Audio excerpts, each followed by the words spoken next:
এইখানে শুভেন্দু বাবু সম্বন্ধে দু কথা বলার আগ্রহ আমাকে প্রকাশ করতেই হচ্ছে। কারণ এই শুভেন্দু বাবু তিনি আজ আর মেদিনীপুরের সন্তান নন, তিনি আজ সারা পশ্চিমবঙ্গের একজন অবিসংবাদিত নেতা। এই শুভেন্দু বাবু উত্তর থেকে দক্ষিণ, পূর্ব থেকে পশ্চিম, এই পশ্চিম বাংলার চতুর্দিকে ছুটে বেরিয়ে প্রায় একার হাতে এই চোর ছ্যাচর দুর্বৃত্ত তোলাবাজদের দল, যে দলের নাম তিনি দিয়েছেন তোলামূল কংগ্রেস, যারা ক্রমাগত তোলা তুলতে থাকে, এই তোলামূল কংগ্রেসের নাভিশ্বাস উঠিয়ে দিয়েছেন। এই তোলামূল কংগ্রেসের বিসর্জনের ঘণ্টা আমরা সবাই শুনতে পাচ্ছি। আপনারা আসন্ন লোকসভা ভোটে আপনাদের ভূমিকা সঠিকভাবে পালন করুন। দেখতে পারবেন যে এই নির্লজ্জা মহিলা মমতা বন্দ্যোপাধ্যায়, যার মুখে এই ধরনের মিথ্যাও আটকায় না যে তার নেতারা নাকি আন্দোলন করতে গিয়ে, লড়াই করতে গিয়ে জেলবন্দি। কিসের লড়াই? তাদের এক মন্ত্রী তিনি তো খাদ্য চুরি করেছেন। খাদ্য চুরি করে মোট যে টাকা তিনি কামিয়েছেন, এটা উপার্জনের টাকা নয়। উপার্জনের টাকা আমরা বলি যে টাকা মানুষ তার শ্রম দিয়ে পায়, সেই টাকাটা উপার্জনের টাকা। যে টাকা চুরি করে, ছেঁচড়ামি করে, তোলাবাজি করে, অন্যান্য অপরাধমূলক কাজ করে যে টাকাটা তারা কামান, এই তৃণমূলের গুন্ডা তোলাবাজরা সেই কাজ করে এখনো পর্যন্ত একটা মোটামুটি হিসেব পাওয়া গেছে, তার পরিমাণ 10,000 কোটি টাকা। 1-2 টাকা নয়, 10,000 কোটি টাকা। এই খাদ্যমন্ত্রীকে যখন এনফোর্সমেন্ট ডিরেক্টরেট, একটি কেন্দ্রীয় তদন্তকারী সংস্থা, তাকে গ্রেপ্তার করলো, তাকে জিজ্ঞেস করেছিলেন সাংবাদিকরা যে আপনি গ্রেপ্তার হয়ে গেলেন, এই খাদ্য কেলেঙ্কারি সম্বন্ধে আপনি কি বলবেন? তখন তিনি একথা বলেননি যে দিদি বলবেন, তিনি বলেছিলেন দিদি সব জানেন। দিদি সব জানেন অর্থাৎ যে টাকা তিনি এই খাদ্যবস্তু অর্থাৎ চাল, গম, আটা, চিনি, এগুলো মানুষের ঘরে এসে পৌঁছানোর কথা ছিল, যেগুলো তিনি অন্যত্র ষড়যন্ত্র করে বিক্রি করে দিয়েছেন, তিনি বলছেন যে দিদি সব জানেন। তাই এটা তো স্বাভাবিক যে এই দিদি বলবেন যে আমাদের যে নেতারা জেলবন্দি, এই নির্লজ্জা মহিলা বলবেন যে আমাদের নেতারা যারা জেলবন্দি তারা আন্দোলন করতে গিয়ে জেলে গেছেন। কি আন্দোলন? তৃণমূল কংগ্রেস আপনাদের কাছে ভোট চাইতে আসবে, যোগাযোগ করবে, তাদের একটি ডেপো ছোকরা এখানে প্রার্থী হয়েছে, তার সম্বন্ধে আমি বিশেষ কিছু বলতে চাই না, শুধু এই মন্তব্যটি করা ছাড়া যে এই টেপো ছোকরার দল যখন আপনাদের কাছে ভোটের প্রচারের জন্য আসবেন, তাদেরকে আপনারা কয়েকটা প্রশ্ন করবেন। প্রথম প্রশ্ন হবে যে ভাই, আপনাদের ওই নেত্রী মমতা বন্দ্যোপাধ্যায় গতকাল অর্থাৎ শনিবার একটি নির্বাচনী প্রচারে বলেছেন যে আমার নেতারা, আমার দলের নেতারা আন্দোলন করতে গিয়ে জেলে আছেন।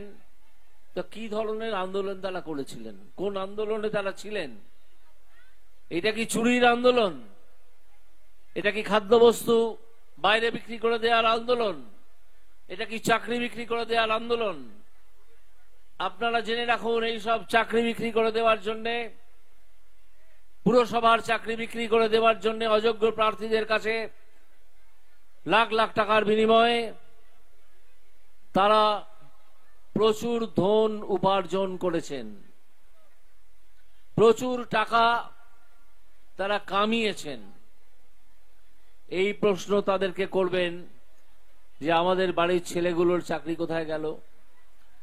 আমাদের বাড়িতে যে খাদ্যবস্তু আসার কথা ছিল, চাল, গম, চিনি, আটা, সেগুলো কোথায় গেল? তার উত্তর দাও।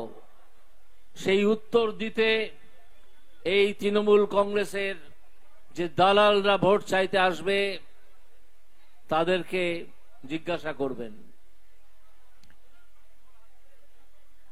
এর মধ্যে আমরা বুঝতে পেরেছি যে বিজেপি অন্ততপক্ষে 25টা আসন পশ্চিমবঙ্গে, এই 42টা আসনের মধ্যে 25টা আসন পেতে চলেছে। এবং এ খবর শুধু আমরা নয়, রাজ্যের গোয়েন্দা দপ্তর নিঃসন্দেহে এবং নিশ্চয়ই সে খবর এই নির্লজ্জা নেত্রী মমতা বন্দ্যোপাধ্যায়কে পৌঁছে দিয়েছেন। এবং আমি আবার বলছি, আমাদের কাছে যতটুকু খবর এসে পৌঁছেছে সেটা হচ্ছে এই মমতা বন্দ্যোপাধ্যায় পদত্যাগের তোড়জোড় করছেন। কারণ এই চুরির মক্ষী রানীর পক্ষে আর সম্ভব নয় এই রাজ্য চালানো। তিনি একজন চুরির রানী হিসেবে পরিচিত হয়ে গেছেন। তাকে এখন মুখ্যমন্ত্রী বদল করতেই হবে এবং সেই জায়গায় তিনি একজন চুরির রাজাকে বসিয়ে যাবেন, যিনি তার নিকট আত্মীয়। এই পরিকল্পনা করে তিনি বুঝে গেছেন যে আমি এইবার চুরি করে চলে গেছি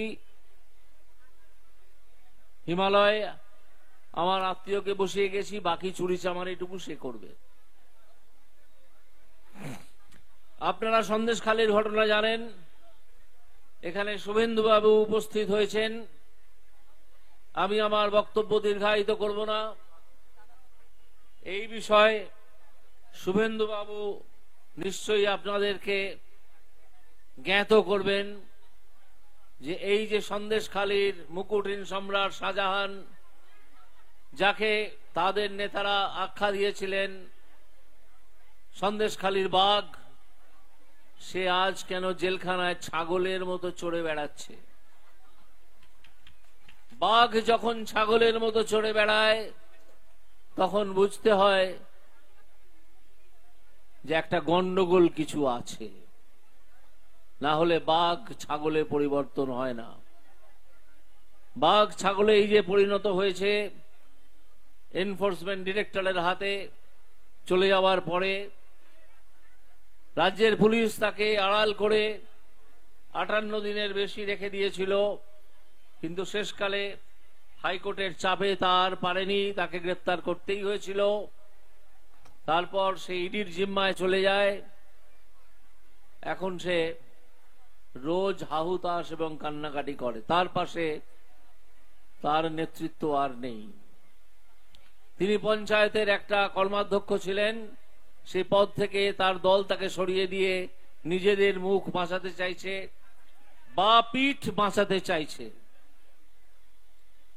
এই শাহজাহান কিভাবে মহিলাদের শ্লীলতাহানি করেছে অন্তত 10 বছর ধরে, কিভাবে মহিলাদের অপমান করেছে, কিভাবে ধর্ষণ করেছে, কিভাবে মানুষের জমি কেড়ে নিয়ে সেখানে নোনা জল ঢুকিয়ে সেই জমিটি নষ্ট করে ভেড়ি তৈরি করেছে, তার কিছু কিছু খবর এবং